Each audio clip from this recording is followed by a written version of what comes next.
Now, Honorable Prime Minister Ji to reply the discussion.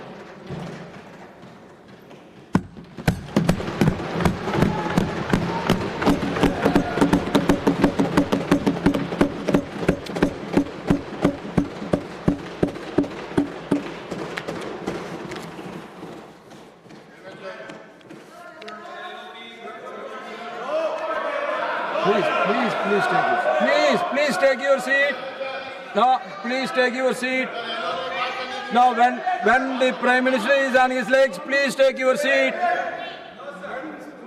आदरणीय सभापति जी,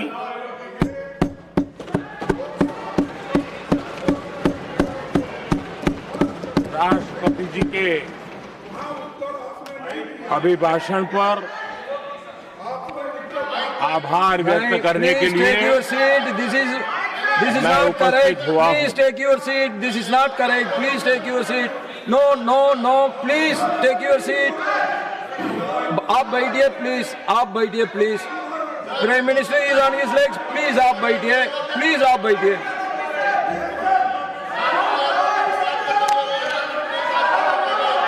आदरणीय सभापति जी, इस धन्यवाद प्रस्ताव पर समर्थन के लिए इस सदन में अपनी भावनाओं को व्यक्त करना मैं अपना सौभाग्य मानता हूं। आदरणीय सभापति जी, विकसित भारत की यात्रा में बीते वर्ष देश के तेज प्रगति से विकास के वर्ष रहे हैं। Nothing will go on record except Prime Minister's जीवन speech. के हर क्षेत्र में, समाज के हर वर्ग को उनके जीवन में परिवर्तन का एक कालखंड रहा है।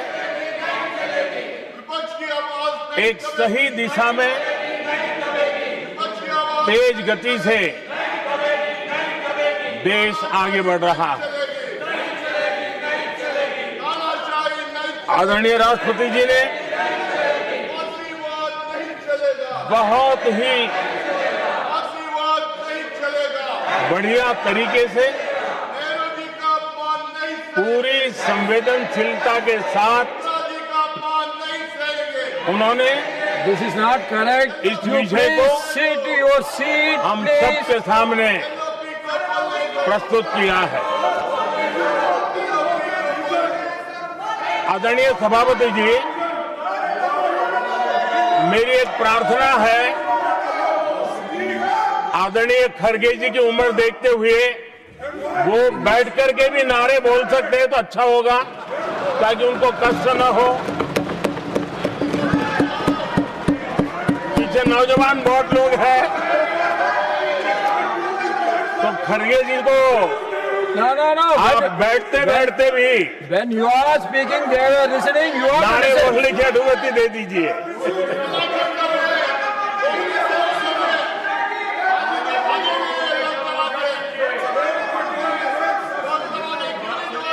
आदरणीय सभापति जी, राष्ट्रपति जी ने इस देश के मध्यम वर्ग, इस देश के निम्न मध्यम वर्ग, इस देश के गरीब, इस देश के गांव, इस देश के किसान, महिलाएं, विज्ञान हो, प्रौद्योगिकी हो, कृषि हो, सभी विषयों को लेकर के बहुत ही विस्तार से भारत के प्रगति का एक स्वर संसद में गूंजा है।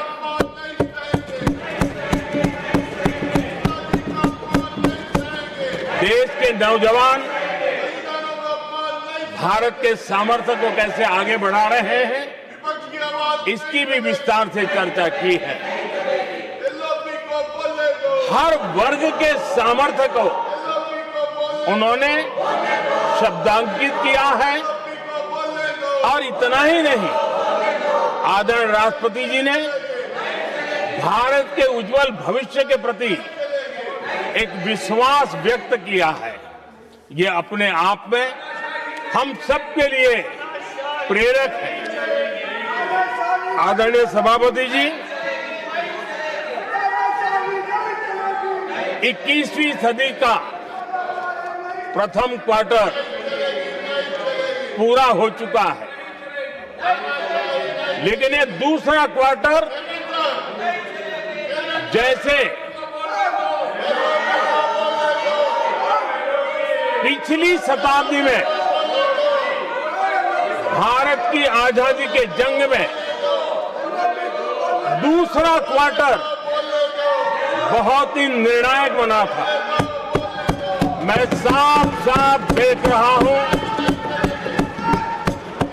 कि विकसित भारत के निर्माण की दिशा में ये दूसरा क्वार्टर भी उतना ही सामर्थ्यवान होने वाला है, उतना ही तेज गति से आगे बढ़ने वाला है। और इसलिए आदरणीय सभापति जी, राष्ट्र का हर व्यक्ति ये महसूस कर रहा है कि एक अहम पड़ाव पर हम पहुंच चुके हैं। अब न हमें रुकना है, न हमें पीछे मुड़ करके देखना है। I will not go ahead to what you are doing. आगे ही आगे देखना Please है, बैठिए. I am not going to let गति you से चलना now. है। You please बैठिए. और लक्ष्य को प्राप्त करके ही हमें सांस लेनी है। उस दिशा में हम आगे बढ़ रहे हैं। Nothing should go on without except to the Prime Minister's speech.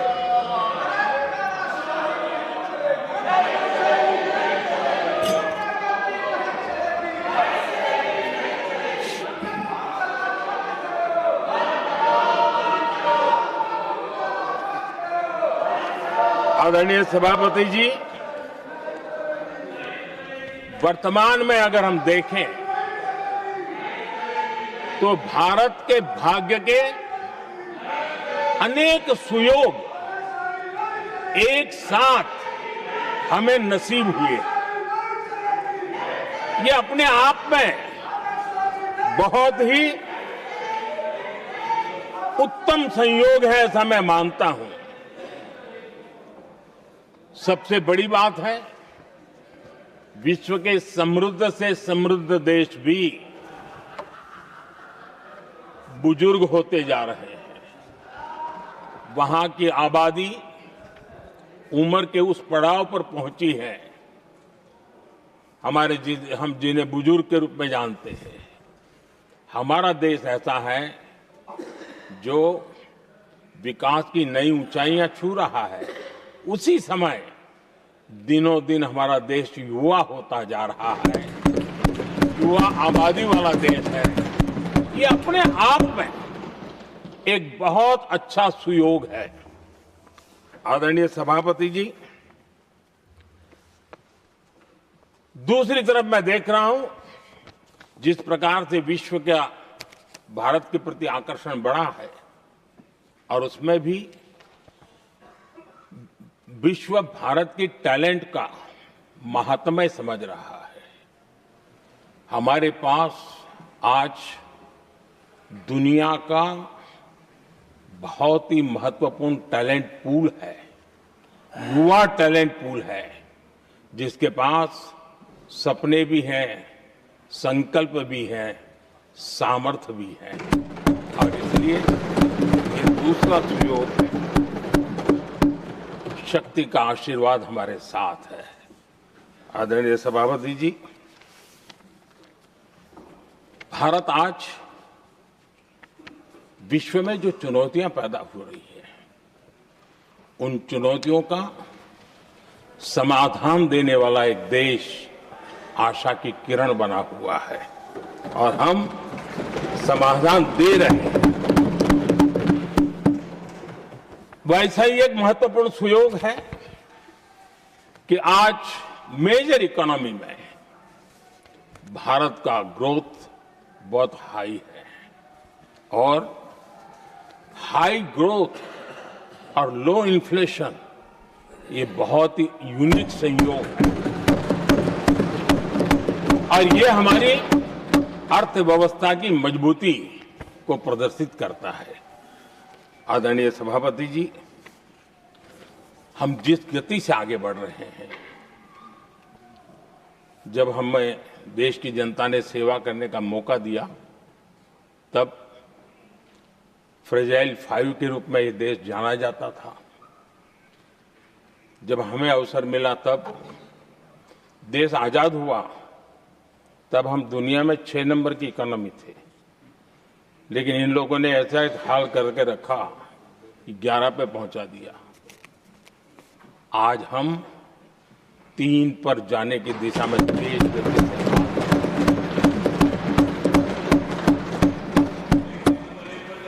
आदरणीय सभापति जी, आज कोई भी सेक्टर देश कीजिए, चाहे साइंस हो, चाहे स्पेस हो, चाहे स्पोर्ट्स हो, हर क्षेत्र में आज भारत एक कॉन्फिडेंस के साथ, आत्मविश्वास से भरा हुआ भारत है।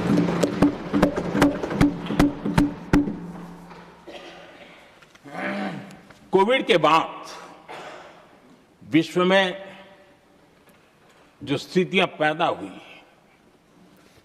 और ऐसी नई नई चीजें जुड़ती गई, आज दुनिया संभल नहीं पा रही है। ऐसे में साफ साफ नजर आ रहा है कि दुनिया एक नए ग्लोबल ऑर्डर की तरफ, नए वर्ल्ड ऑर्डर की तरफ आगे बढ़ रहा है। सेकंड वर्ल्ड वॉर के बाद एक वर्ल्ड ऑर्डर बना था, अब एक नए वर्ल्ड ऑर्डर की तरफ विश्व बहुत तेजी से आगे बढ़ रहा है। और सबसे बड़ी खुशी की बात है, सारी घटनाओं का अराजनीतिक तरीके से निष्पक्ष भाव से विश्लेषण करेंगे तो झुकाव भारत की तरफ है।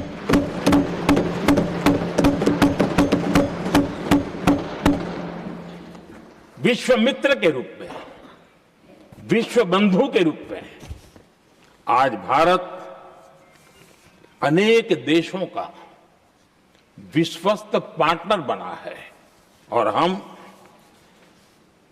कंधे से कंधा मिला करके विश्व कल्याण की दिशा में भी अपनी उचित भूमिका निभा रहे हैं, अपने सामर्थ्य से सहाय भी कर रहे हैं। आदरणीय सभापति जी, आज पूरा विश्व ग्लोबल साउथ की चर्चा करता है, लेकिन उस चर्चा के सूत्रधार के रूप में आज भारत वैश्विक मंचों पर ग्लोबल साउथ की बुलंद आवाज बन गया है।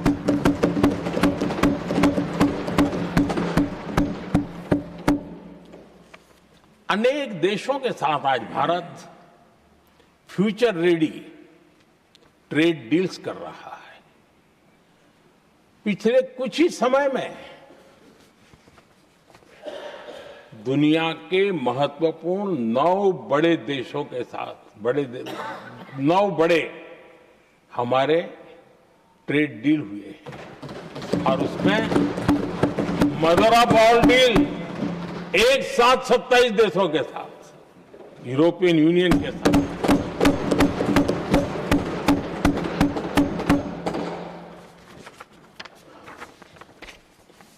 जो लोग थक गए,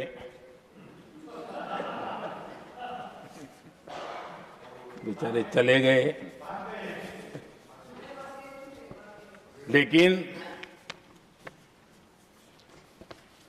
कभी न कभी उनको जवाब देना पड़ेगा कि देश की ऐसी हालत कैसे बना के रखी थी कि दुनिया का कोई देश हमसे डील करने के लिए आगे नहीं आता था।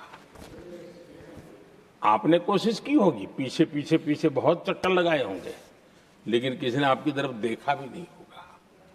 क्या स्थिति ऐसे पैदा की? दुनिया के देश ऐसे ही भारत के साथ डील नहीं कर रहे हैं। आदरणीय सभापति जी, इसके पीछे सबसे बड़ी बात डेवलप कंट्रीज, एक डेवलपिंग कंट्री के साथ डील करता है ना, वो अपने आप में भी अर्थ जगत के लिए एक बहुत बड़ा है। और मेरे लिए नई बात नहीं है। जब मुझे गुजरात में सेवा करने का अवसर मिला था तो मैं एक वाइब्रेंट गुजरात समिट करता था और मेरे लिए गर्व की बात थी कि एक स्टेट, हिंदुस्तान का एक स्टेट, मेरी इस वाइब्रेंट समिट के partner country, develop country Japan हुआ करता था। एक राज्य ने सामर्थ्य दिखाया था, आज मेरा देश ये सामर्थ्य दिखा रहा है। ये तब होता है जब आपके पास आर्थिक सामर्थ्य हो, आपके पास आपके नागरिकों के अंदर, देशवासियों में एक ऊर्जा हो, और खास करके मैन्युफैक्चरिंग के लिए एक मजबूत इकोसिस्टम हो, तब जाकर के विश्व आपके साथ डील करने के लिए आगे आता है। वोट बैंक की राजनीति में डूबे हुए लोगों ने कभी भी देश के ऐसे अनेक पहलुओं पर मजबूती देनी चाहिए, ये कभी उनकी प्राथमिकता नहीं रही, और उसी का परिणाम है। और जहां तक कांग्रेस पार्टी का सवाल है, मैं साफ साफ कहना चाहता हूं, और मेरे शब्दों पे भरोसा नहीं है तो मैं देश को, लोगों को कहूं, कुछ मत करो, सिर्फ लाल किले से कांग्रेस के प्रधानमंत्रियों के जो भाषण है, सिर्फ उन भाषणों का एनालिसिस कर लो, आपको साफ साफ लगेगा कि न उनके पास कोई सोच थी, न उनके पास कोई विजन था, और न ही कोई इच्छा शक्ति थी। और इसका परिणाम है कि देश को इतना भुगतना पड़ा। आदरणीय सभापति जी, मैं कोटि कोटि देशवासियों का आभारी हूं, उन्होंने सेवा करने का अवसर दिया। हमारी काफी शक्ति उनकी गलतियों को ठीक करने में जा रही है। दुनिया के मन में जो उनके समय की छवि है, उस छवि को धोने में मेरी ताकत लगती है। ऐसा बर्बाद करके रखा हुआ था, और इस काम के लिए हमने फ्यूचर रेडी पॉलिसीज पर बल दिया है।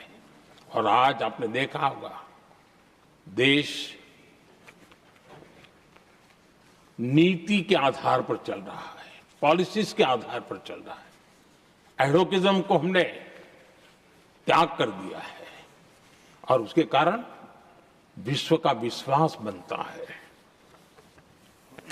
हमने रिफॉर्म, परफॉर्म, ट्रांसफॉर्म के मंत्र को लेकर के आगे बढ़े, और आज स्थिति ऐसी है कि देश रिफॉर्म एक्सप्रेस पर सवार हो चुका है।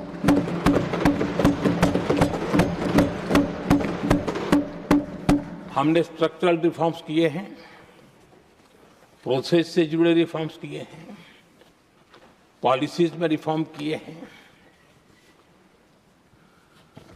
हमारा मैन्युफैक्चरिंग सेक्टर, हमारे उद्यमी ये सशक्त हो, भारत की हर चीज का वैल्यू एडिशन हो, उस दिशा में हमने प्रयास किया है। और मैं आज विश्वास के साथ कह सकता हूं, आज भारत विश्व के साथ स्पर्धा करने के लिए पूरी तरह तैयार है।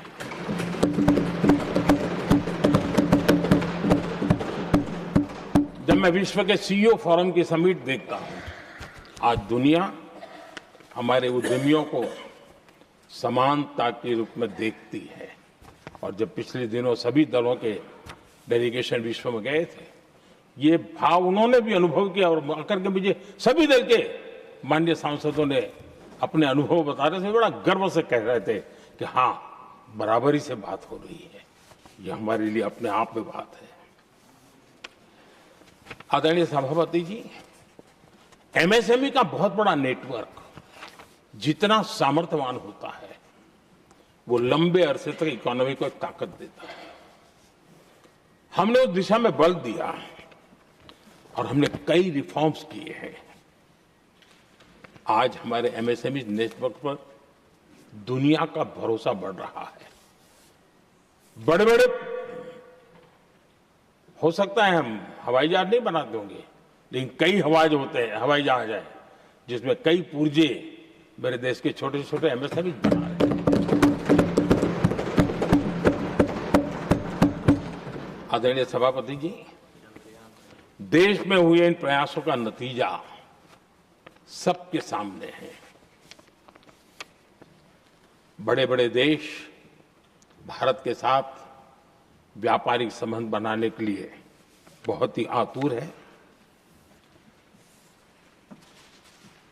यूरोपीय संघ का ट्रेड डील हो, अमेरिका के साथ अभी अभी हुआ जो ट्रेड डील हो, और कल हमारे पीयूष जी ने सदन में विस्तृत जानकारी भी दी है।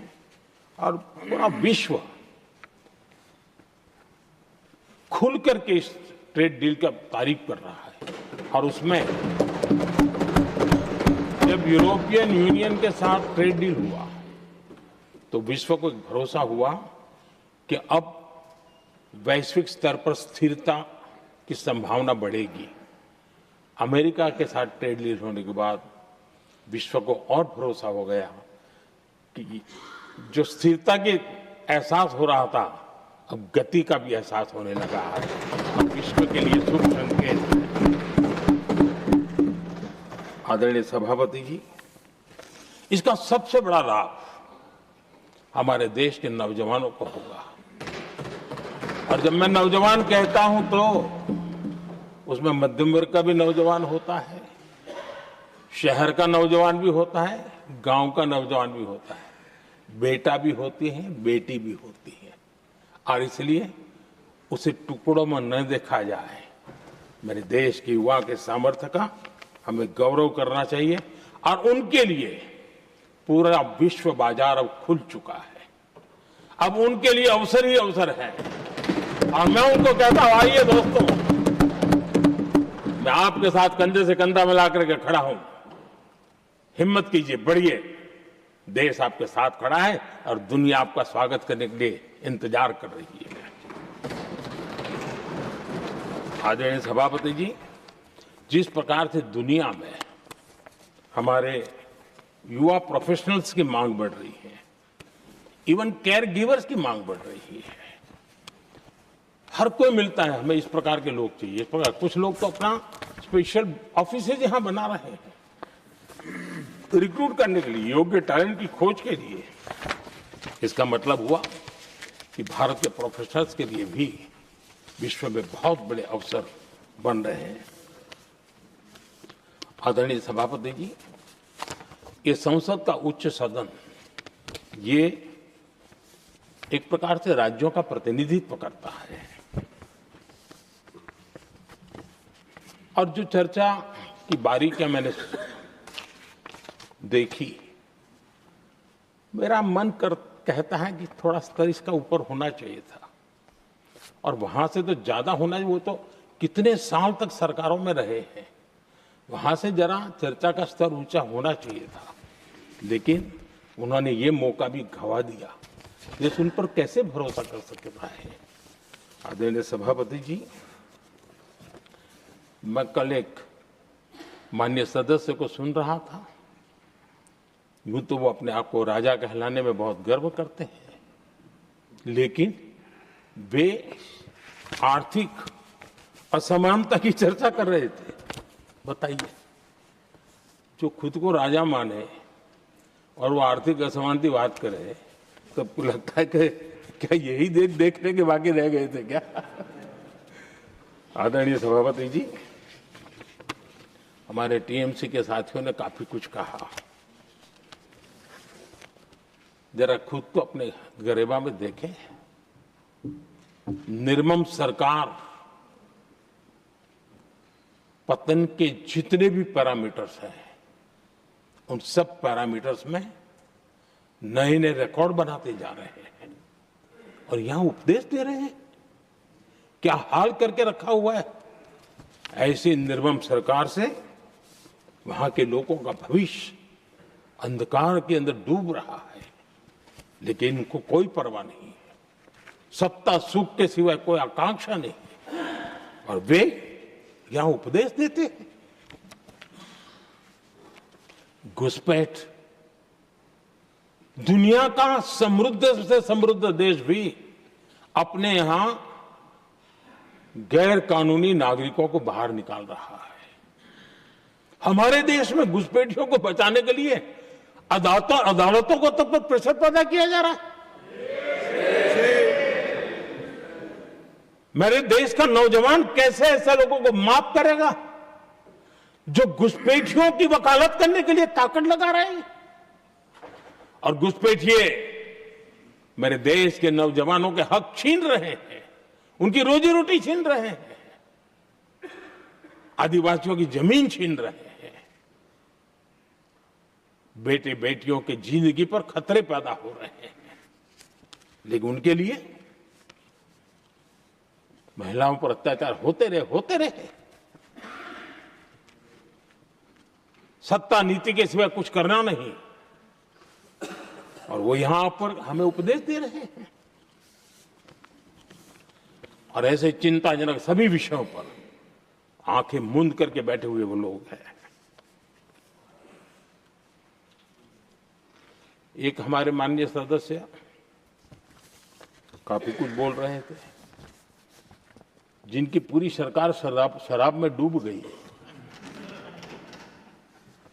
जिनके शीश महल घर घर में नफरत का कारण बन गए, और शायद उनको ब्लैक शब्द ज्यादा पसंद है। हर एक अपना अपना एक भूतकाल होता है।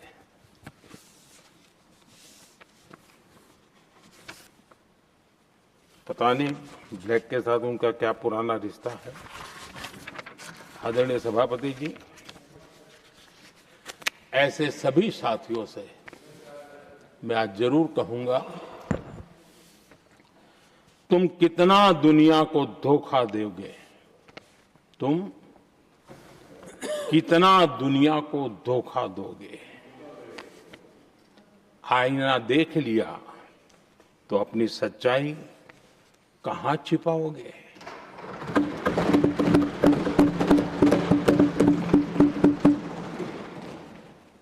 कांग्रेस हो, टीएमसी हो, डीएमके हो, लेफ्ट हो, ये दशकों से केंद्र में सत्ता में रहे हैं, सत्ता के भागीदार रहे हैं।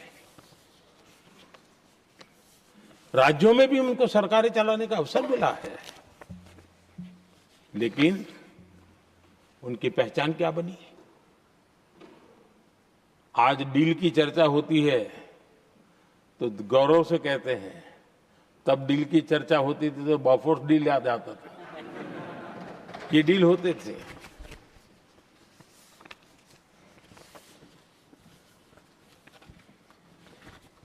उन्होंने सिर्फ जेब भरने का काम किया। नागरिकों के जीवन में बदलाव आना उनकी प्राथमिकता नहीं थी। आदरणीय सभापति जी, मैं कुछ उदाहरणों के साथ भी बात बताना चाहता हूं, क्योंकि यहाँ चर्चा में ये सारे विषय आए हैं और इसलिए मुझे कहना बहुत जरूरी है। अब एक उदाहरण देता हूं मैं बैंकिंग सेक्टर का। बैंकिंग सेक्टर एक प्रकार का अर्थव्यवस्था की ग्रिड होता है। 2014 से पहले फोन बैंकिंग का कालखंड था। नेता के फोन जाते थे और उसके आधार पर करोड़ों रुपया दे दिए जाते थे और गरीबों को तो बैंकों में दुत्कार मिलती थी, नफरत होती थी। देश की 50% से ज्यादा आबादी बैंक के दरवाजे तक नहीं देख पाई थी। कांग्रेस के नेताओं के फोन पर अरबों रुपये लोगों को दे दिए गए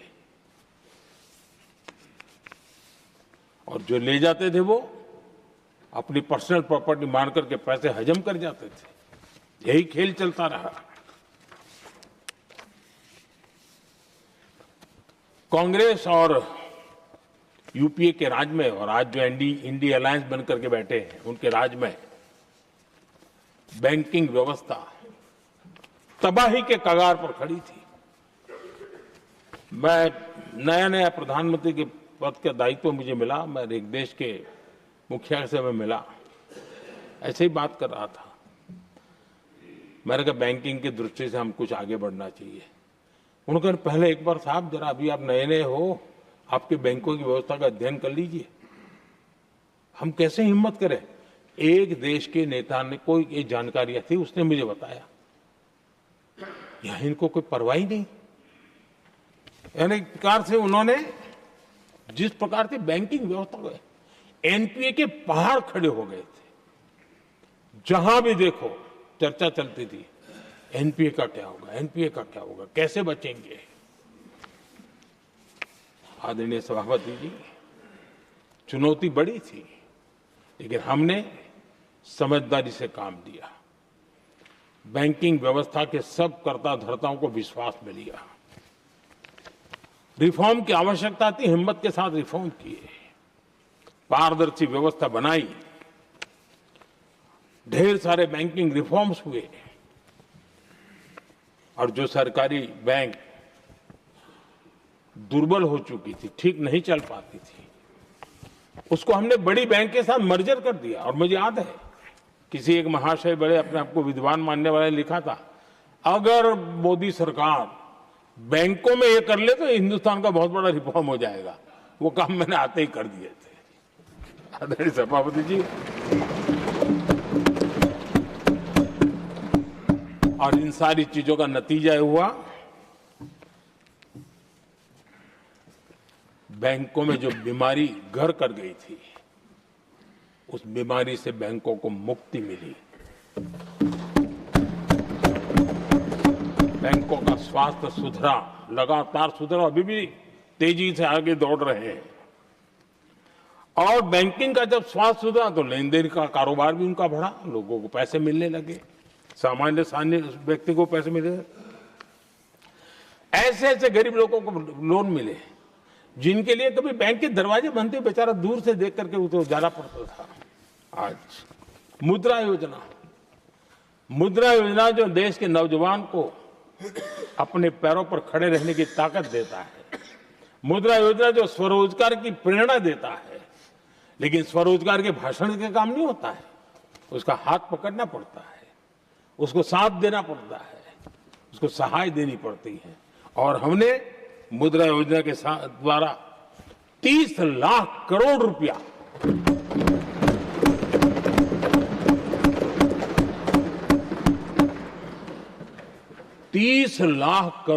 से ज्यादा लोन मुद्रा योजना के माध्यम से और बिना गारंटी देश के नौजवानों के हाथ में दिया और उन्होंने अपने कारोबार को आगे बढ़ाया। और गर्व की बात है उसमें बहुत बड़ी मात्रा में माताएं बहनें भी हकदार बनी, लाभार्थी बनी।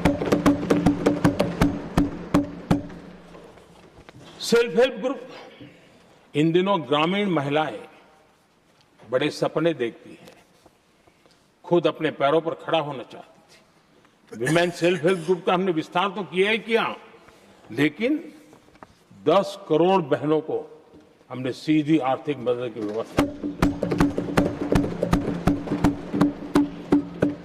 हमारे एमएसएमई सेक्टर को हमने भरपूर लोन दी।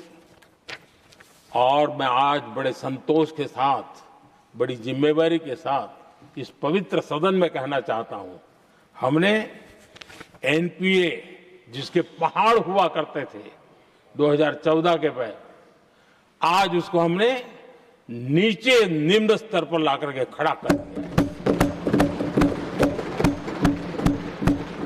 आज एनपीए 1% से भी नीचे है।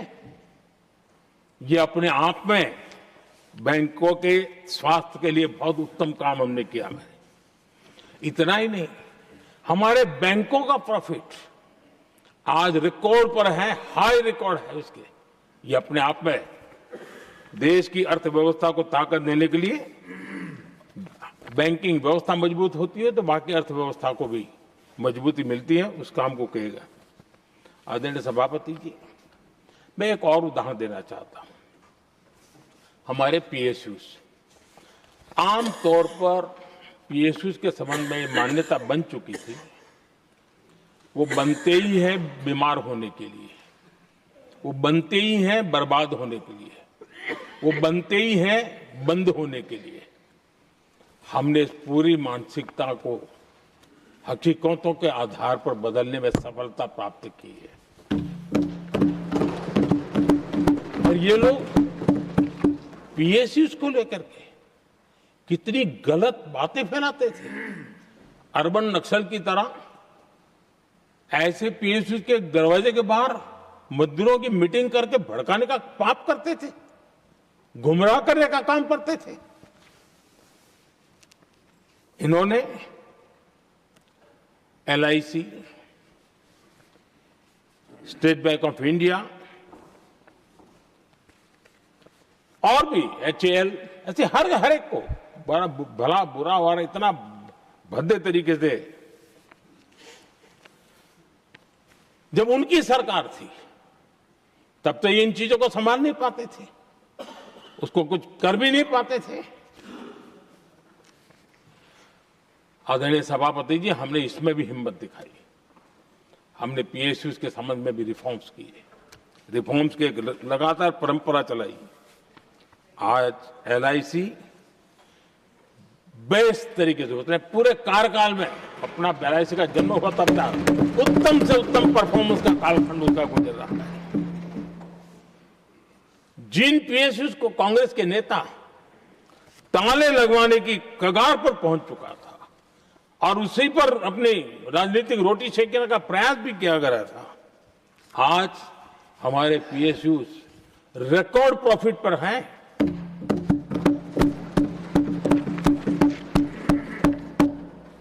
इतना ही नहीं, वे अपने परफॉर्मेंस से मेक इन इंडिया को भी गति दे रहे हैं। मेक इन इंडिया का जो सपना है उसका पूरा करने में वे भी एक बहुत बड़े कैटलिक एजेंट के रूप में आज भूमिका अदा कर रहे हैं।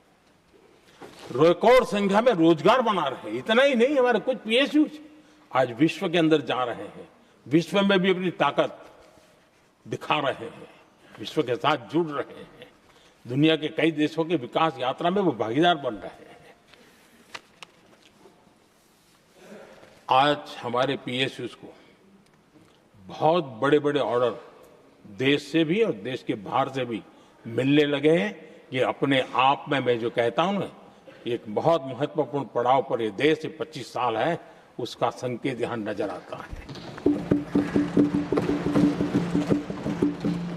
आदरणीय सभापति जी, कांग्रेस ने विश्वासघात करने के विषय में भी हमारे देश के अन्नदाता को भी नहीं छोड़ा। इस देश में 10 करोड़ किसान ऐसे हैं जिनके पास 2 हेक्टेयर से भी कम जमीन है, छोटे किसान हैं। उनकी तरफ कभी परवाह नहीं की गई, उनकी तरफ कभी देखा नहीं गया, नहीं उनके दिमाग में ये छोटे किसानों का कोई महात्मा था। उनको लगता है कुछ बड़े लोगों को संभाल लिया तो गाड़ी चल जाएगी, और यही राजनीति करते रहे। आदरणीय सभापति जी, हमारे दिल में छोटे किसान के प्रति एक दर्द था। हम जमीनी हकीकतों से परिचित थे और उसी के कारण हम पीएम किसान सम्मान निधि योजना लेकर के और आप इतने कम समय में हमारे इन छोटे किसानों के खाते में 4 लाख करोड़ रुपया हमने दिया है। 4 लाख करोड़ रुपया आंकड़ा छोटा नहीं होता है आदरणीय सभापति जी। और उसने हमारे छोटे किसानों को एक नई ताकत दी है, नए सपने देखने का सामर्थ्य दिया है। और मुझे पक्का विश्वास है कि हमारा किसान उस दिशा में जरूर भारत की आशा अपेक्षा के अनुरूप परिणाम देगा।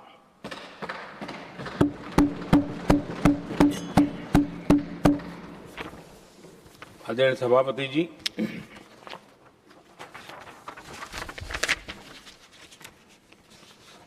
यहां कुछ साथियों ने इम्प्लीमेंटेशन के संबंध में शिकायतों का भाषण काफी किए। शायद वो तय करके आए थे कि ऐसा ऐसा बोलना है, तो इसमें तो उनका ऐलान दिखता था, बाकी में तो नहीं दिखता है। आदरणीय सभापति, जब ये इम्प्लीमेंटेशन को लेकर के इतनी बड़ी बड़ी बातें करते हैं, मैं एक जरा किस्सा सुनाता हूं। मैं किसी का भला बुरा कहने के लिए नहीं कर रहा हूं, मैं सिर्फ हकीकतें रख रहा हूं।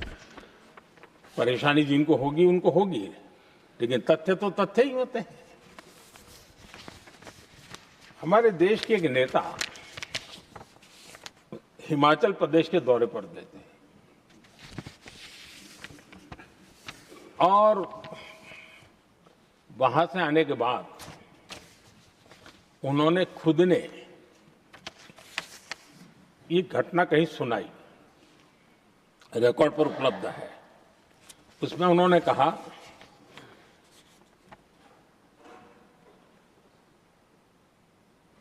उस नेता ने क्या कहा, मैं उन्हीं के शब्द पढ़ रहा हूं। काफी लंबे समय तक मुझे योजना आयोग से संघर्ष करना पड़ा, क्योंकि वे पहाड़ी क्षेत्रों के लिए अलग योजनाएं बनाने को तैयार ही नहीं थे। मैं हिमाचल प्रदेश गई थी।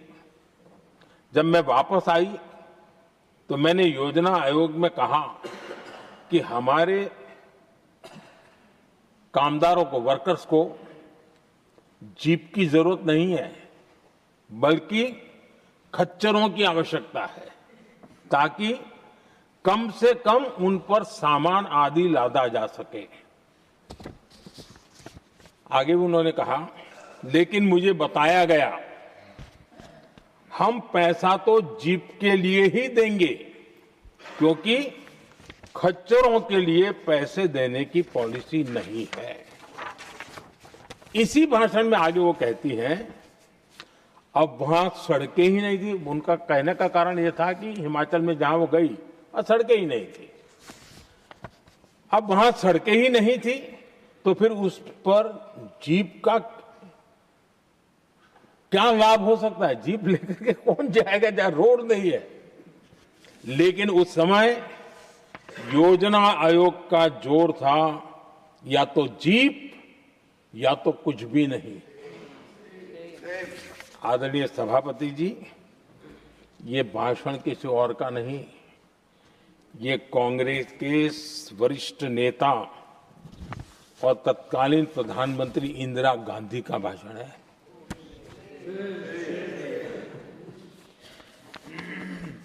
कांग्रेस के लंबे शासनकाल में यही कार्यशैली रही, और जिसको इंदिरा जी खुद जानती भी थी कि ये पाप चल रहा है, लेकिन इस कार्य संस्कृति को सुधारने के लिए उन्होंने कोई कदम नहीं उठाया। और इंदिरा गांधी जिस प्लानिंग कमीशन की धज्जियां उड़ा रही थी, उसके जन्मदाता उनके स्वयं के पिताजी थे। और प्लानिंग कमीशन को बना और इंदिरा जी ने जब कहा, उसके बीच में 2 दशक बज चुके थे, लेकिन हाल यही था। और 2014 तक सब दुखी थे, सब परेशान थे, सब गलती देख रहे थे, लेकिन सुधार करने की तैयारी नहीं। 2014 के बाद जब आपने हमें मौका और कांग्रेस ने जिस प्रकार से प्लानिंग कमीशन अटकाना लटकाना भटकाना वाली कार्यशैली बना दी थी। 2014 में जब हमें मौका मिला तो हमने आकर के काम किया, प्लानिंग कमीशन को खत्म कर दिया और नीति आयोग को बनाया। आज नीति आयोग बहुत तेज गति से काम कर रहा है। अब देखिए एस्पिरेशनल डिस्ट्रिक्ट, वो भी एक बड़ा प्रेरक उदाहरण है। और मैं तो वहां देख रहा हूं कि डेवलपिंग कंट्रीज के लिए, विकास के लिए एक मॉडल के रूप में वैश्विक संस्थाएं इसको अनुमोदन दे रही है। ये एस्पिरेशनल डिस्ट्रिक्ट की ये सफलता बनी है। देश के कई जिले ऐसे थे जिसको पिछड़े मान करके छोड़ दिया गया था और वहां करोड़ों लोगों की जो मौलिक जरूरतें थी उसको भी नकार दिया गया था। उनको तो ऐसे ही जीने के लिए मजबूर कर दिया गया था। और जो पिछड़े इलाके थे वो और पिछड़े होते गए और बर्बादी आती गई।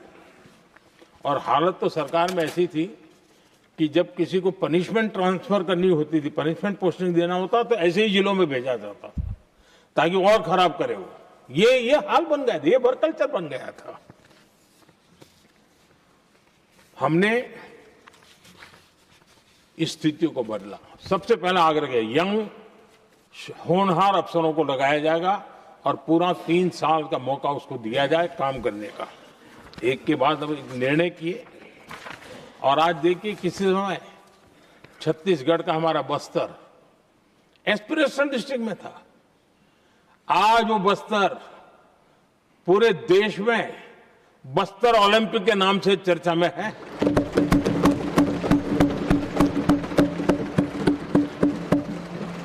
आज विकास की धारा बस्तर के गांव गांव पहुंच रही है। अभी कुछ गांवों में पहली बार बस देखी, पूरे गांव ने उत्सव मनाया बस्तर में। ये परिस्थितियां छोड़ करके गए हुए हैं लोग और यहां पर पता नहीं किस प्रकार से देश को कहां ले जाना चाहते हैं लोग। आदरणीय सभापति जी, इंप्लीमेंटेशन क्या होता है, ये एस्पिरेशनल डिस्ट्रिक्ट एक बहुत बड़ा शानदार उदाहरण है। ऐसे तो सैकड़ों उदाहरण हैं, लेकिन मैं कहने के लिए इसको उल्लेख कर रहा हूं। कांग्रेस के हमारे साथियों को ये जो बदलाव आ रहा है उसमें इंप्लीमेंटेशन नजर नहीं आ रहा है। और उनका तो एक ही वो प्लानिंग कमीशन वाला मॉडल है, जीप और खच्चर वाला मॉडल, यही वो लोग जानते हैं, उससे आगे कुछ नहीं जानते। और ये इंप्लीमेंटेशन कैसे करते हैं, मेरा जन्म नहीं हुआ था उसके पहले सरदार वल्लभ भाई पटेल ने नर्मदा नदी पर बांध बांधने की कल्पना की। विषय तो पक्का हो गया, सरदार साहब नहीं रहे, खैर नेहरू जी ने शिलान्यास किया। अब इंप्लीमेंटेशन देखिए इनको। मेरा जन्म नहीं हुआ था जब इसकी कल्पना की गई थी और प्रधानमंत्री बनने के बाद मैंने उसका उद्घाटन किया, ये हाल है।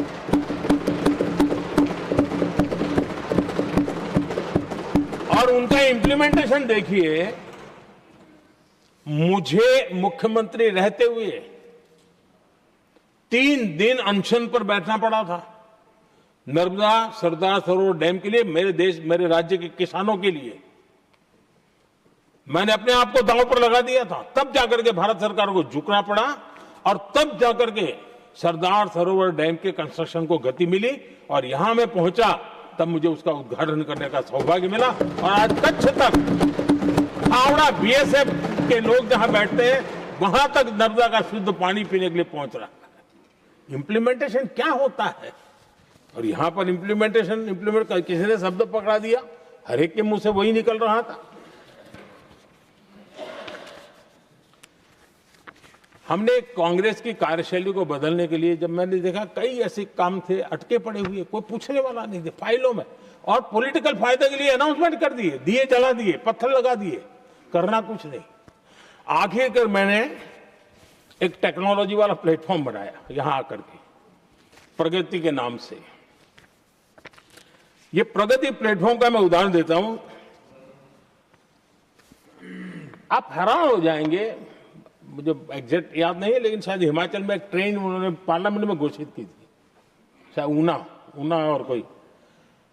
मेरे आने तक वो कागज पर भी उसका ड्राइंग नहीं बना था, बताओ, और चुनाव जीतने के लिए वो घोषणा कर दी। प्रगति के अंदर मेरे सामने विषय आया, ऐसे कई विषय मेरे सामने आए, और उस प्रगति के अंदर हमने एक एक प्रोजेक्ट क्यों अटके हुए, कॉस्ट किस डिपार्टमेंट की काम में क्या मुसीबत आई है, किसने गलत तरीके से इसको आगे बढ़ाया, और बजट तो बढ़ता ही गया था। जो योजना 900 करोड़ में होनी थी वो 90,000 करोड़ तक पहुंच जाए, ये हाल करके रख दिया था इन्होंने। हमने एक टेक्नोलॉजी प्लेटफॉर्म बनाया, हर महीने बैठा, अभी मैंने 50वां एपिसोड पूरा किया उस मीटिंग का, और लगातार उस काम करते करते और संबंधित राज्यों को भी बिठाया, उनकी कठिनाइयों को भी समझा, उसके इम्प्लीमेंटेशन में कौन मिनिस्ट्री का परेशानी हो रही है, किस स्टेट की परेशानी हो रही है, किस कानून की परेशानी हो रही है, हर एक की बारीकी से देखा। और आज मैं गर्व से कह सकता हूं कि इस प्रगति के इम्प्लीमेंटेशन को बारीकी से प्रधानमंत्री के स्तर पर देखे जाने के कारण 85 लाख करोड़ रुपीस का काम को गति मिली। 85 लाख करोड़ रुपीस के काम, आप कल्पना कीजिए, देश की कितनी बड़ी शक्ति को अनलॉक किया हमने। इंप्लीमेंटेशन कैसे होता है ये हमने करके देखा है। रेल हो, रोड हो, सिंचाई हो, ग्रामीण कोई व्यवस्था का काम हो, इन सारी चीजों को हमने इसमें लिया।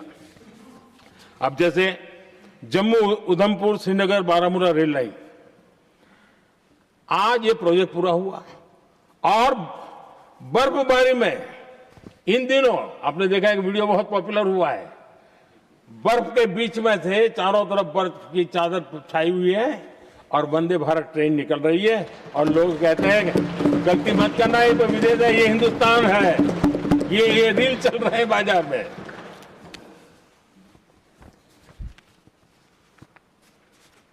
लेकिन 3 दशक तक यही प्रोजेक्ट लटका हुआ था। 3 दशक, 30 साल, आप कल्पना कर सकते, 2 पीढ़ी आगे बढ़ जाए, ये यही के अटके पड़े थे। हमारी सरकार ने इसको पूरा किया।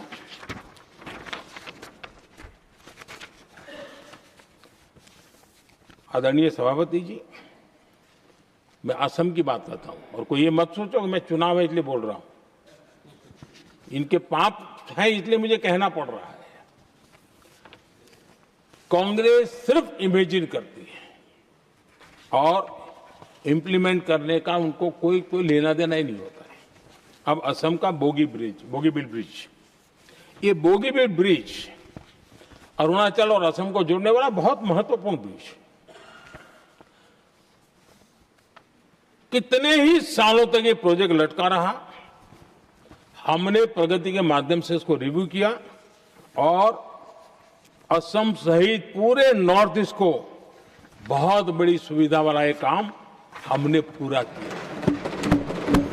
आदरणीय सभापति जी,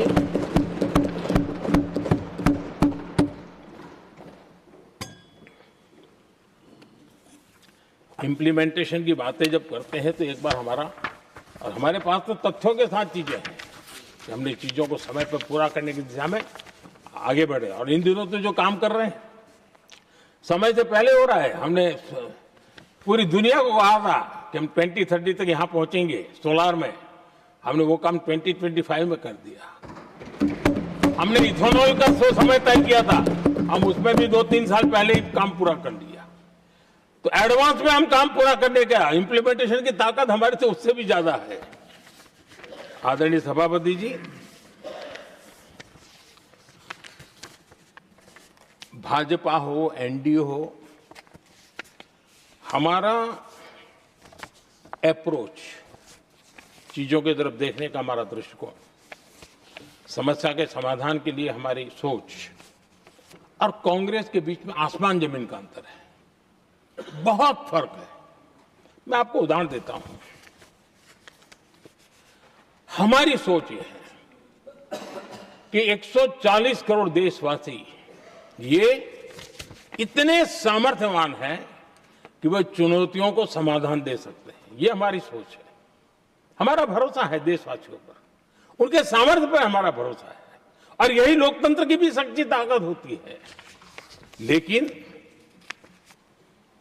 कांग्रेस देशवासियों को ही समस्या मानती है। अब मैं इनका इतना बोल करके छोड़ दूंगा तो आज पता नहीं रात को उनको नींद नहीं आएगी और गालियां कल कैसी दे उसका प्लानिंग चलेगा।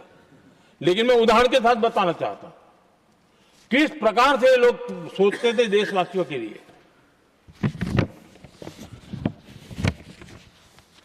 देश के लोगों के बारे में नेहरू जी और इंदिरा जी की सोच क्या थी, मैं उसके विषय में बताना चाहता हूं।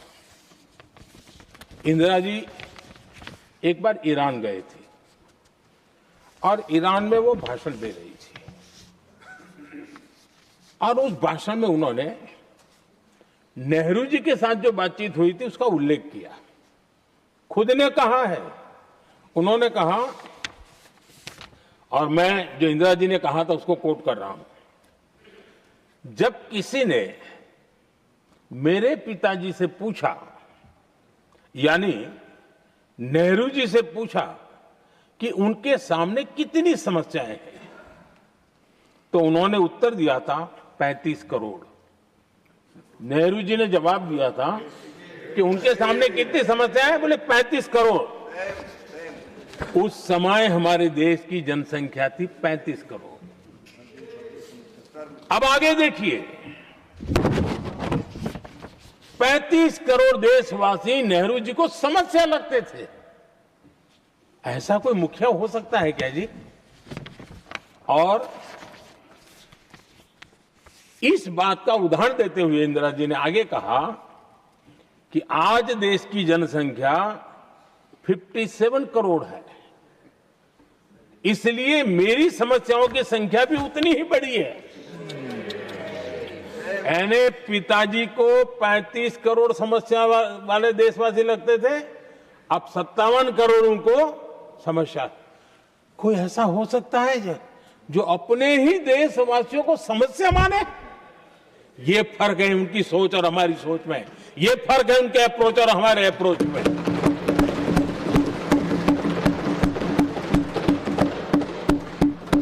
नेहरू जी हो या इंदिरा जी हो या पूरी कांग्रेसी बिरादरी हो, ये लोग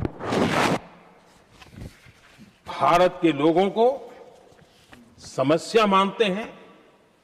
आदरणीय सभापति जी, मेरे कई कोटेशन मिलेंगे। मैंने दुनिया के सामने कहा है, देश के सामने कहा है, और कहा है इसलिए नहीं, ये मेरा कन्विक्शन है। अरे चुनौतियां कितनी ही क्यों ना हो, 140 करोड़ समाधान हमारे पास है।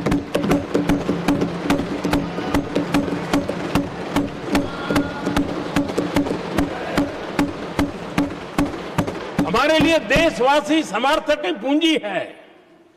हमारे लिए हर देशवासी भारत का उज्जवल भविष्य का नियंता है, निर्माता है, कर्ता धर्ता है। हम उसको समस्या कैसे कह सकते हैं? ऐसी सोच वाले लोग अपने परिवार का ही भला करेंगे और किसका करेंगे? आदरणीय सभापति जी, देश के लोगों का अपमान करते रहना ये कांग्रेस के स्वभाव में पड़ा हुआ है, उनके संस्कारों में पड़ा हुआ है। कांग्रेस ने बीते दिनों राष्ट्रपति जी का अपमान किया।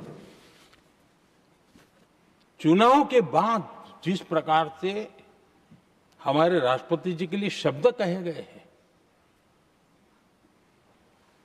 शर्मिंदगी महसूस होती है कि ये कैसे लोग हैं? भारत के राष्ट्रपति के लिए क्या बोल रहे हैं लोग? आदरणीय सभापति जी, कल लोकसभा में भी राष्ट्रपति जी के अभिभाषण पर चर्चा नहीं हो पाई। ये राष्ट्रपति पद, उसका घोर अपमान किया है। उनको संविधान शब्द मुंह में बोलने की अधिकार नहीं रहता है। जो लोग गरीबी से निकली हुई एक महिला आदिवासी परिवार से आई हुई एक महिला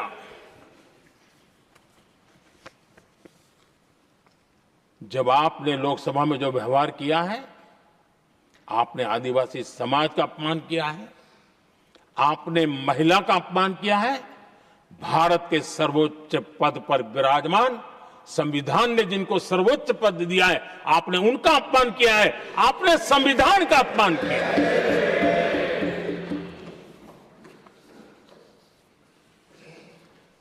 आदरणीय सभापति जी, उनको कुछ भी लगता हो, कांग्रेस को ये गुनाह की Honorable members, it is now 6 p.m. If the House agrees, we may sit beyond 6 p.m. till disposal of the motion of thanks and the presidential address. Do I have the leave of the House to extend the sitting beyond 6 p.m.? Thank you. आदरणीय सभापति जी, समय बढ़ाने के लिए मैं आपका और सदन का बहुत आभार व्यक्त करता हूं।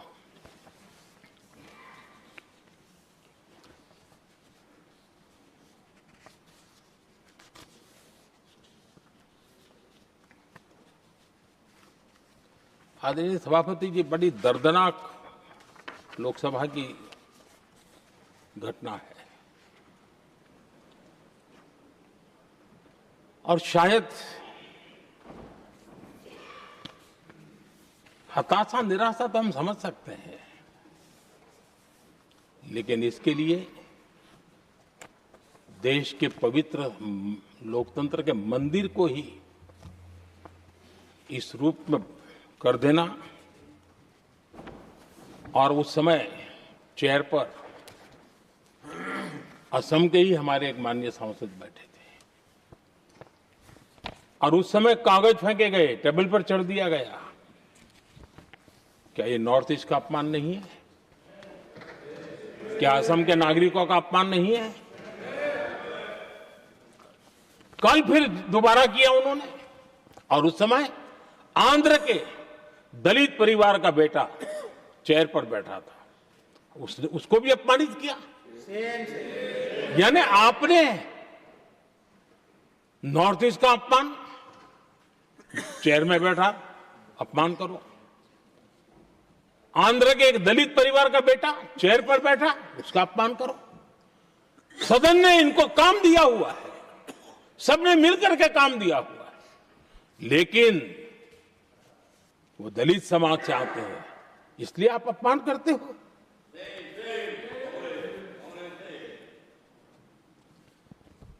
और ऐसा लगता है कांग्रेस के लोगों को असम की जनता के प्रति बड़ी नफरत है। उनको लगता है कि उसकी जनता ने उनका साथ छोड़ दिया, मतलब उनके दुश्मन हो गए। क्या कभी लोकतंत्र में ऐसे सोचते हैं क्या? मुझे तो तब बहुत पीड़ा हुई थी जब भारत रत्न भूपेन हजारिका जी, जो कि इस देश के बहुत ही सम्मानीय व्यक्तित्व है जी, आज भी घर घर में उनको स्मरण करते हैं लोग। उनके प्रति जो भक्ति का भाव है आप कल्पना नहीं कर सकते, लेकिन उनको इसकी भी कोई परवाह नहीं है। और जिस प्रकार से, और हमारा सौभाग्य था कि हमने भूपेन हजारिका जी के देश के लिए जो उनका योगदान था, नॉर्थ ईस्ट जैसे इलाके से पूरे देश को अपने वाणी से, अपने विचारों से, अपनी अभिव्यक्ति से बांध के रखा था। हमने भारत रत्न देने का निर्णय किया, इस पर भी इनको ऐतराज। और मैं तो हैरान हूं, खड़गे जी अगर होते तो मैं उनकी हाजिरी में कहता ही है, इन्होंने जिस प्रकार से बोला ना भारत रत्न के बाद, वो वीडियो पर उनका चेहरा देखेंगे ना, आपको लगा रहे ये ऐसे लोग हैं, ऐसा व्यवहार करते हैं। और ये कहा, अरे ये तो सिंगर थे। मैं समझता हूं कि ये किसी का भी अपमान करने में कभी भी पीछे नहीं रहते हैं। उन्होंने भूपेन हजारिका जी को भारत रत्न दिया, उसका भी विरोध किया। ये पूरे असम का विरोध है, पूरे देश के कला प्रेमियों का विरोध है। और मुझे पक्का विश्वास है असम कभी भी इस अपमान को भूलने वाला नहीं है।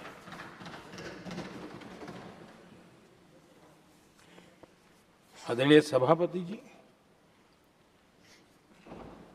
कल जो घटना घटी, इसी सदन के एक माननीय सांसद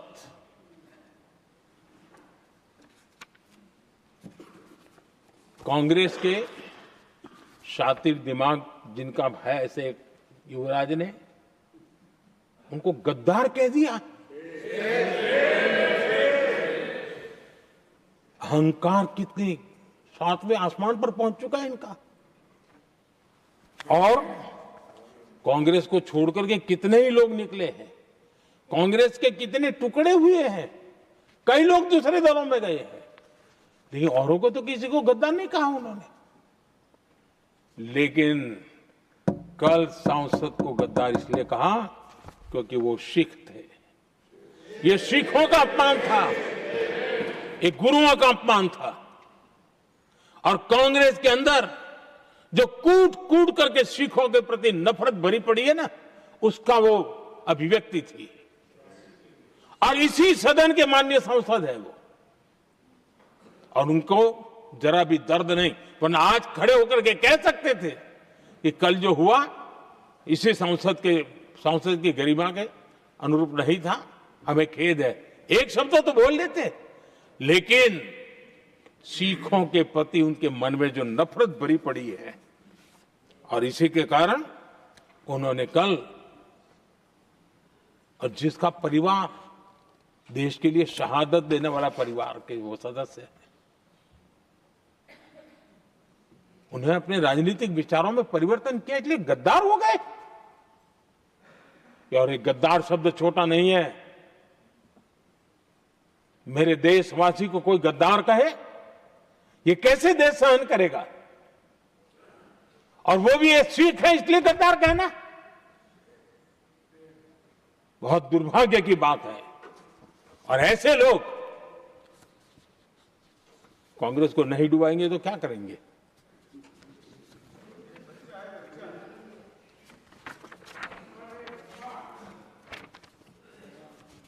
आदरणीय सभापति जी, एक तरफ ये दृश्य है और दूसरी तरफ हमारे सदानंद जी मास्टर का दृश्य है।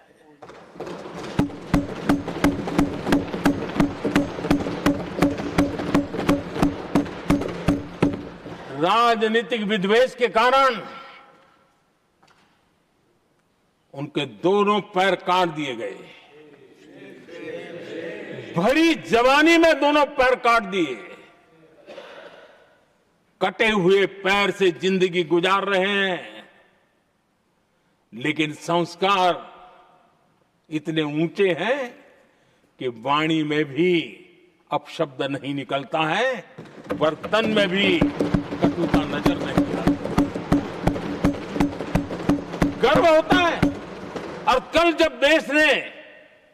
जब उनका पहला भाषण हो रहा था सदन में, और उन्होंने जब अपने बेंच पर आपसे इजाजत लेकर के अपने कटे हुए पैर के लिए वो जो नीम का उपयोग करते हैं, आर्टिफिशियल नीम का, उन्होंने जब रखा, वो दृश्य देश के लिए पीड़ादायक था कि इस देश में ऐसा ही बंधारण की बातें करने वाले इंडिया अलायंस के लोग, और ये इंडिया अलायंस पूरा जिम्मेवार है इसके लिए,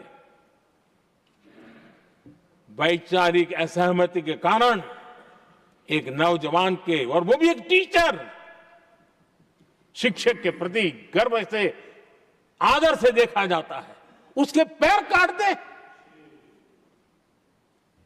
लेकिन उनको कोई खेद नहीं है, उनको कोई दर्द नहीं है।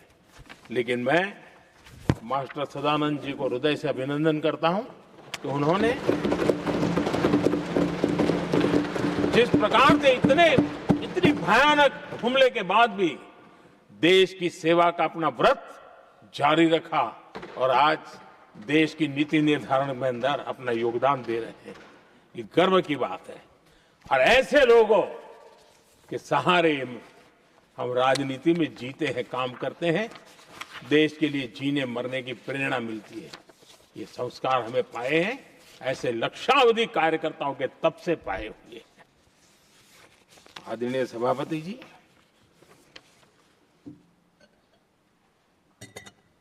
इन दिनों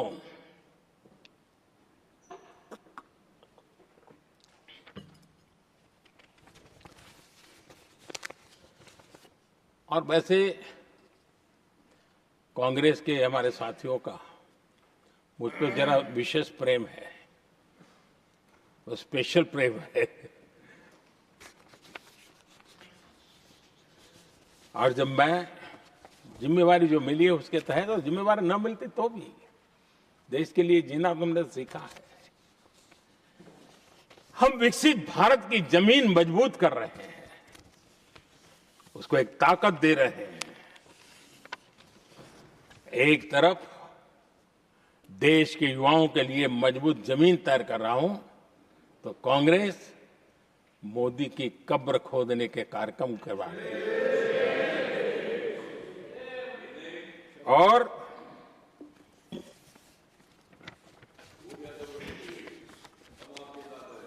मोहब्बत की दुकान खोलने वाले मोदी तेरी कब्र खुदेगी के नारे लगा रहे हैं जी।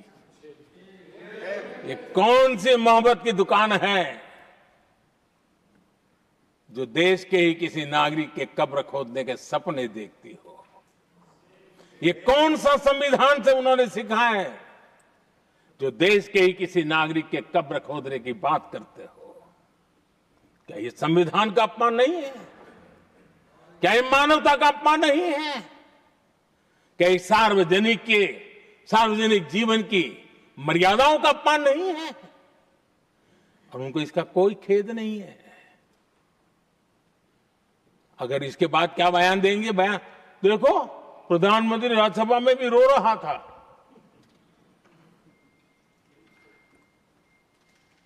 किस प्रकार के संस्कार और वृत्तियों से पले बड़े लोग हैं ये। आदरणीय सभापति जी,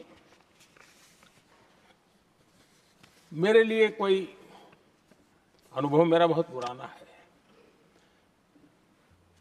2002 से जब वे विपक्ष में थे तब से, और 2004 से जब वो सत्ता में आए तब से, और 2014 से मैं जब यहां आया तब से, पिछले 25 साल से संसद का एक भी सत्र ऐसा नहीं गया, मोदी संसद का सदस्य नहीं था, एक भी सत्र ऐसा नहीं गया जिसमें इस सदन के अंदर मोदी को गाली देने का काम न किया हो इन लोगों ने। 25 साल। और मुझे किसी ने पूछा था, मोदी जी आपके स्वास्थ्य का क्या राज है? मैंने कहा, मैं डेली 2 किलो गाली खाता हूं।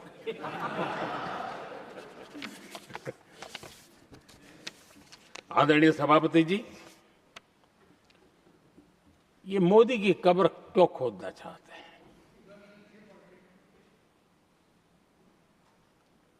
ये सिर्फ नारा नहीं है,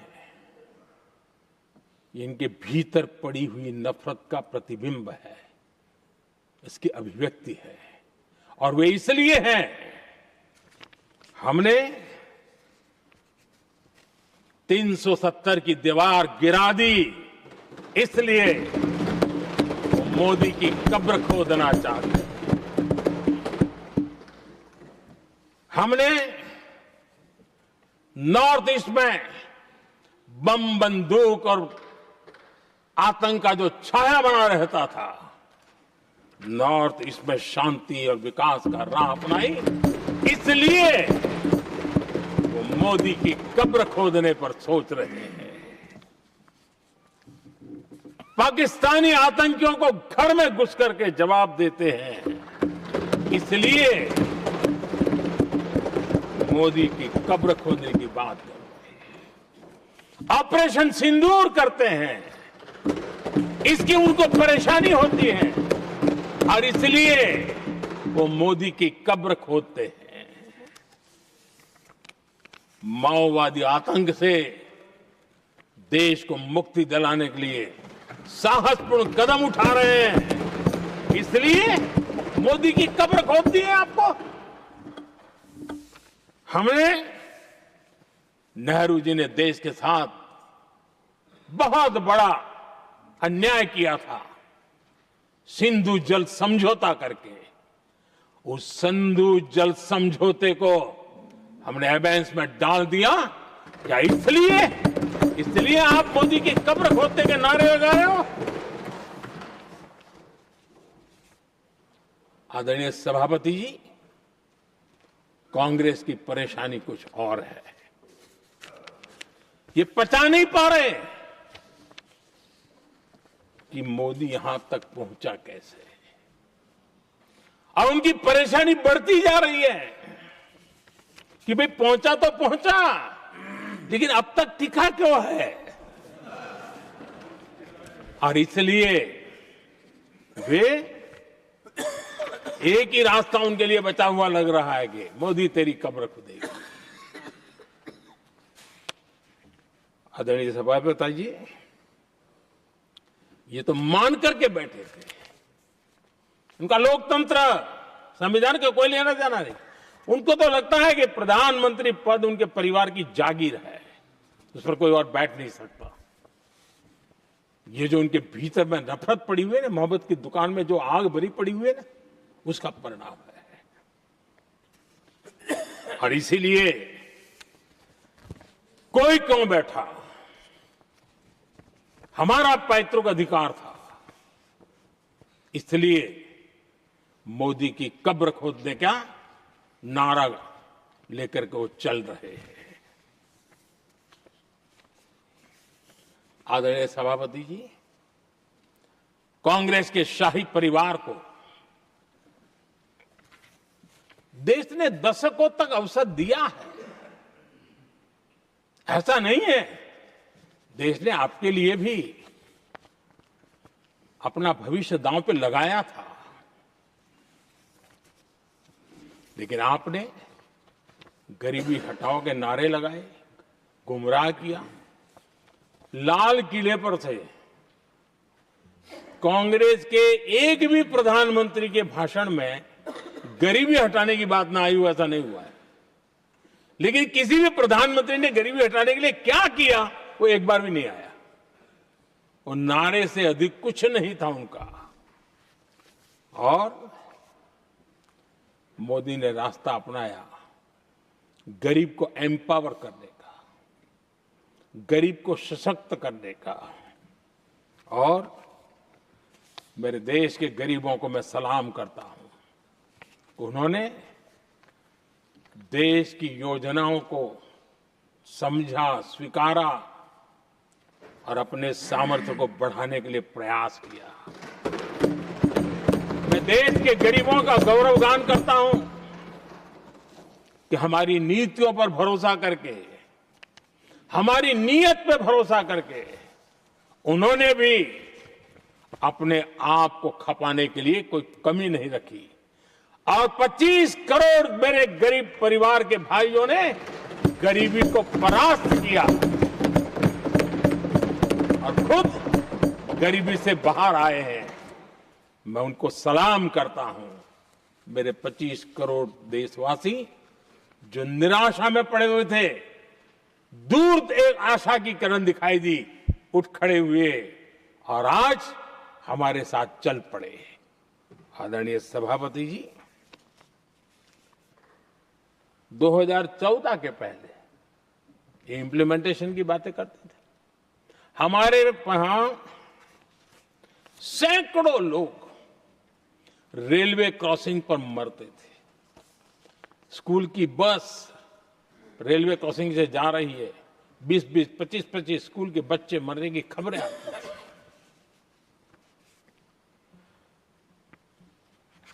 अनमैन्ड रेलवे क्रॉसिंग, वो इतना बड़ा काम नहीं था कि नहीं कर सकते थे।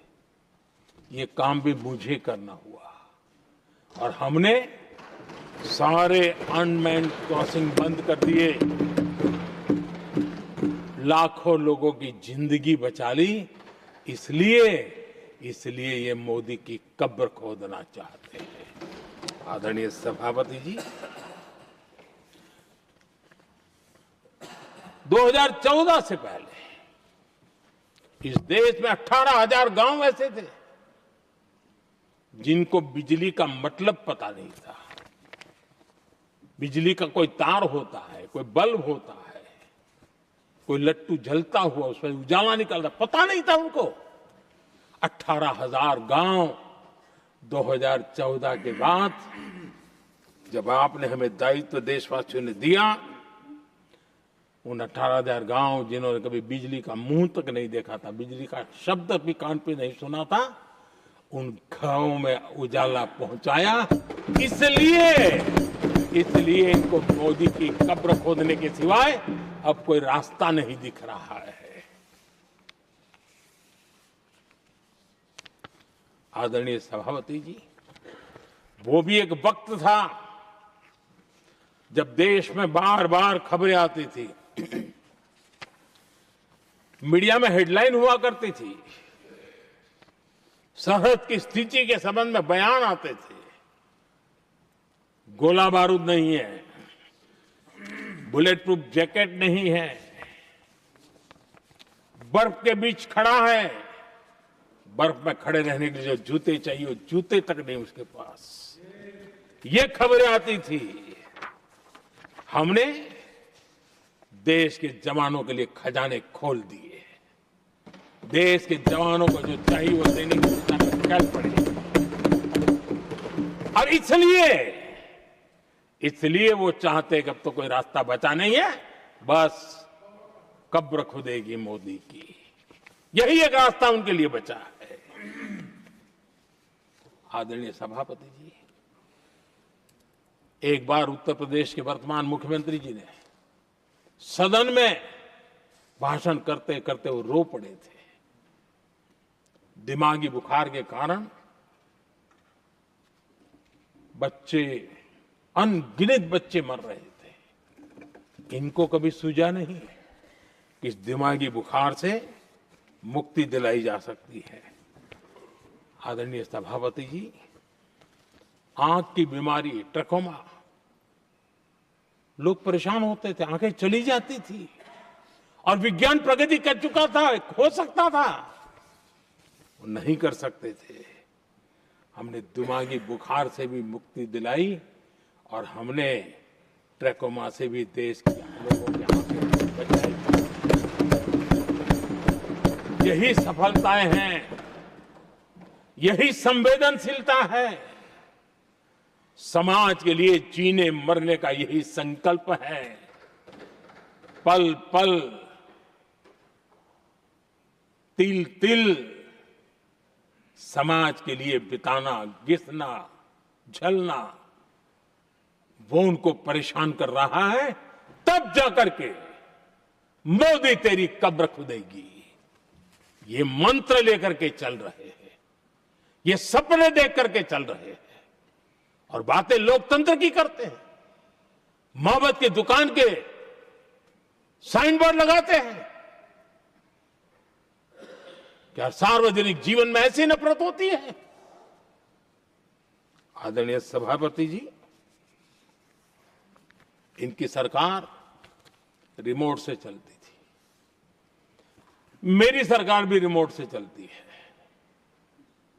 140 करोड़ देशवासी मेरा रिमोट है।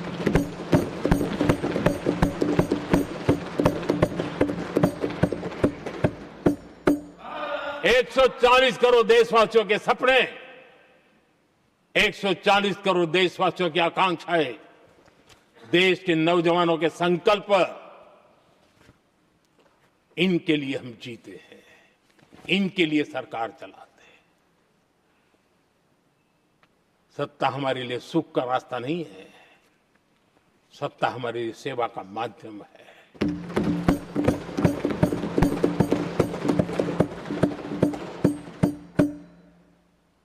मुद्रा योजना, लाखों करोड़ों की मदद मिली, स्वरोजगार को बल दिया। कांग्रेस ने कभी स्टार्टअप कल्चर को प्रमोट ही नहीं किया। कुछ सैकड़ों में स्टार्टअप बेचारे अपने, उनको पता भी नहीं था। और इनका तो हाल ये है आदरणीय सभापति जी, अपने घर के स्टार्टअप को भी वो लिफ्ट नहीं कर पा रहे।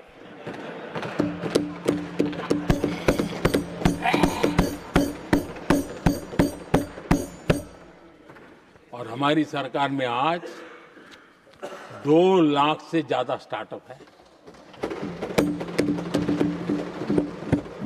और जब सफलता एक के बाद एक जन सामान्य के दिलों को जीतती है ना, तब जाकर के उनके पास एक ही रास्ता बचा है, मोदी तेरी कब्र खुदेगी। लेकिन उस हमारा याद कीजिए, बीएसएनएल को लेकर के चुटकुले चलते थे, कार्टून बनते थे। आज स्वदेशी 4G स्टैक हमने खड़ा कर दिया। 5G दुनिया में सबसे तेज गति से रोल आउट करने का काम हमने कर दिया। कम्युनिकेशन की नई जनरेशन, नई टेक्नोलॉजी, नई सोच, इसको हमने आगे बढ़ाया। और इसलिए दर्द जुबान पे आ रहा है, मोदी तेरी कब्र खुदेगी। आदरणीय सभापति जी, गरीब की सेवा ये मेरा सौभाग्य है। 4 करोड़ गरीबों को पक्के घर देना मैं जीवन में सुकून मानता हूं। बिजली, पानी, गैस का सिलेंडर, टॉयलेट की सुविधा, मुझे लगता है कि हाँ, परमात्मा ने मुझे सही दिशा में काम करने की प्रेरणा दी है। पहली बार गांव की महिला गर्व से कह रही है, हाँ मैं लखपति दीदी बनी हूं, तो दूसरी कह रही है इस साल तक मैं लखपति दीदी बन जाऊंगी। जो बन गई है उनको जब पूछता हूं, नहीं बोले साहब अब तो करोड़पति के लिए सोच रहे हैं। ये जो मिजाज बदला है, जो आत्मविश्वास बढ़ा है, और ऐसे देश के कोटि कोटि जनों के आशीर्वाद जिस इंसान पर हो, कोटि कोटि माताओं बहनों का जिस पर रक्षा कवच हो, नारे कितने ही लगा लो, कब्र तुम नहीं खोद पाओगे। ये देश की शक्ति, आशीर्वाद रूपी कवच, माताओं बहनों का मेरे प्रति जो भाव रहा है, जिस श्रद्धा भाव से मैंने माताओं बहनों की सेवा करने का काम किया है, जिनको कोई पूछता नहीं था उसको मोदी पूजाता है। यही करना है। और ये आशीर्वाद ही है जो इनको चूभते हैं, और इसलिए कब्र खोदना चाहते हैं। आदरणीय सभापति जी, चोरी करना जिनका पुश्तैनी धंधा है, जिन्होंने एक गुजराती की सरनेम भी चुरा ली,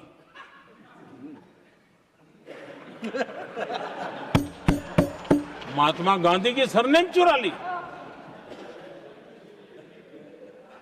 ये लोग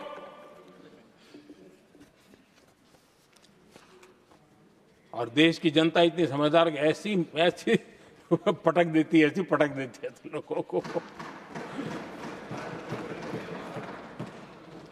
आदरणीय सभापति जी,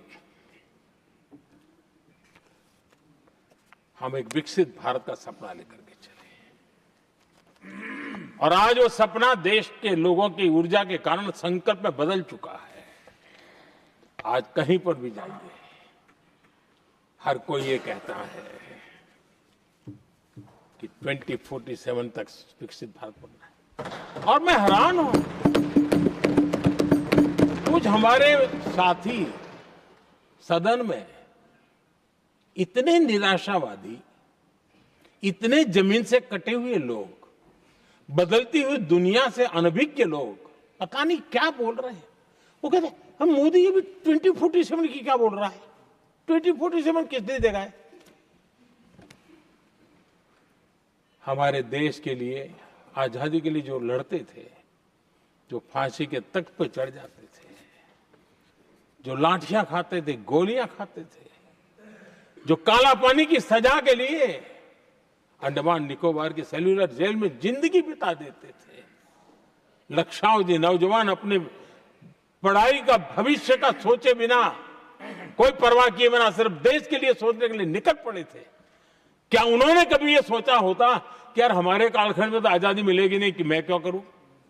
तो क्या देश कभी आजाद होता?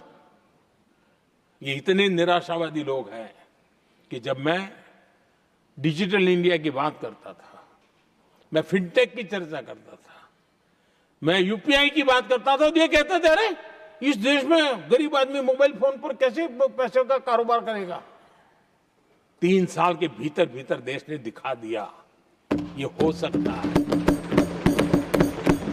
और मैं हैरान था जिस दिन ऐसा भाषण संसद में हुआ, देश का मीडिया भी, मैं भी, ऐसे लोग, उनकी जो इकोसिस्टम है वो नाच रही थी कि देखिए मोदी को तगड़ा जवाब दिया। मोदी ने जवाब नहीं दिया। आपके हाथ में मोबाइल फोन जब यूपीआई से चलता है, काम करता है ना, तो जवाब अपने आप मिल जाता है।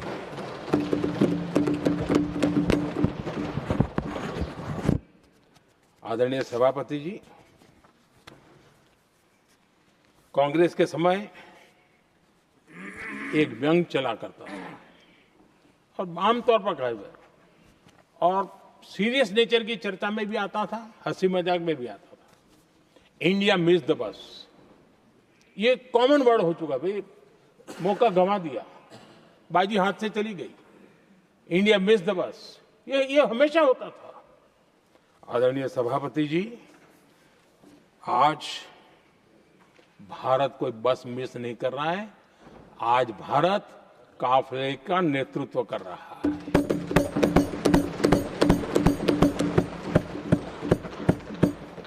आदरणीय सभापति जी, देश का भविष्य उज्जवल बनाना है, वर्तमान भी उज्जवल बनाने के लिए अविरत कार्य करना होता है। हम विकसित भारत के सपने के लाइट में 5 वर्ष की योजना बनाते हैं और हर वर्ष का बजट बनाते हैं और हम दिशा तय करके चलते हैं, क्योंकि हमारे लिए अगला चुनावी लक्ष्य नहीं होता है, हमारा लक्ष्य है 2047 विकसित। अरे चुनाव तो आएंगे जाएंगे, मेरा देश अजरा अमर रहने वाला है और हम देश की युवा पीढ़ी के हाथ में समृद्ध हिंदुस्तान देने का सपना लेकर के चले।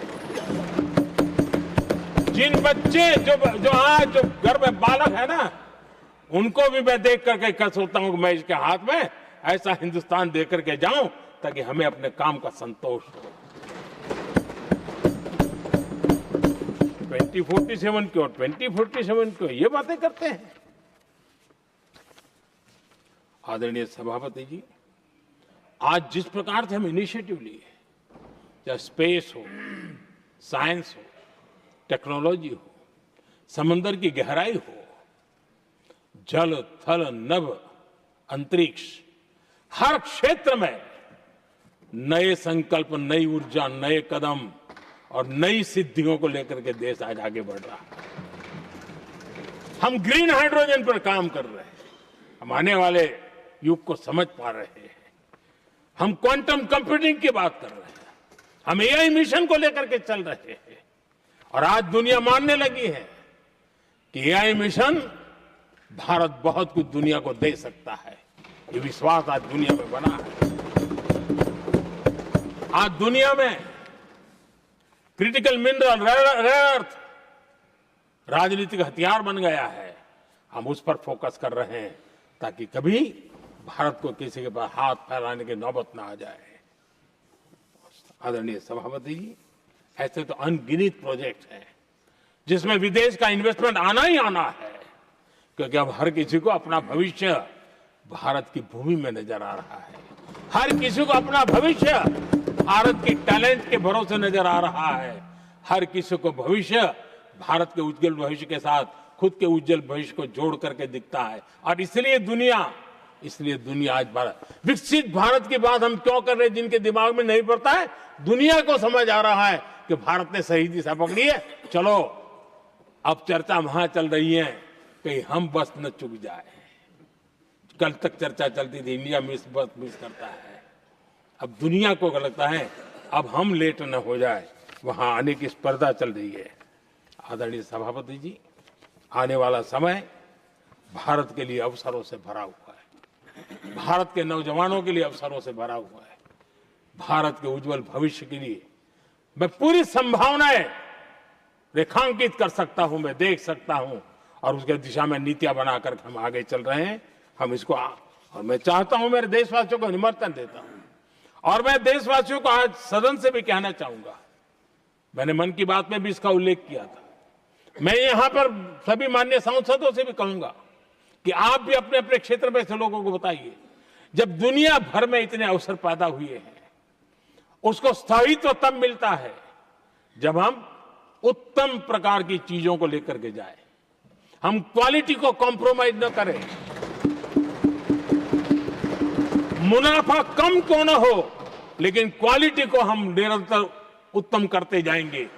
इनोवेशन करना पड़ेगा, करेंगे, रिसर्च करना पड़ेगा, करेंगे, प्रोडक्ट में मटेरियल बदलना पड़े तो बदलेंगे, लेकिन हम दुनिया में क्वालिटी की दृष्टि से उत्तम हो, तब जाकर के जो आज राजनीतिक दृष्टि से जो निर्णय होते हैं उसका बेनिफिट लेने के लिए हमने पीछे नहीं रहना चाहिए। मेरे देशवासियों से मैं आज यही आग्रह करूंगा कि आप क्वालिटी के विषय में मेरा साथ दीजिए, क्वालिटी में कॉम्प्रोमाइज न करिए। आप देखिए दुनिया सिर्फ और सिर्फ made in India, made in Bharat, made in India, made in Bharat, इसके लिए गीत गाने लग जाएंगी। आदरणीय सभापति जी, मैं कांग्रेस के मित्रों का भी आज आभार व्यक्त करता हूं कि कम से कम मुझे, उनको पता था, पहले प्रयोग कर चुके थे, पिछले 10 साल में मुझे 5-6 बार इस प्रकार से बोलने से रोका गया, लेकिन उनको मालूम था एक बार शुरू होता हूं तो रुकता नहीं। और मैंने कहा था एक बार एक अकेला, तो अब अनुभव से सीख गए कि इसमें कोई दाल गलने वाली नहीं है, तो समझदारी से काम लिया, और ऐसी समझ उनको निरंतर मिलती रहे, ये भी मैं प्रार्थना करता रहूंगा। आदरणीय सभापति जी, मैं राष्ट्रपति जी के उद्बोधन में योगदान देने वाले सभी सांसदों का भी आभार व्यक्त करता हूं। जो भी उत्तम विचार यहाँ प्राप्त हुए हैं, उत्तम विचार देश की प्रगति में जरूर काम आएंगे, ऐसा मैं विश्वास देता हूं। और आदरणीय राष्ट्रपति जी का इस संबोधन के लिए मैं हृदय से आभार व्यक्त करते हुए मेरी वाणी को विराम देता हूं। बहुत बहुत धन्यवाद।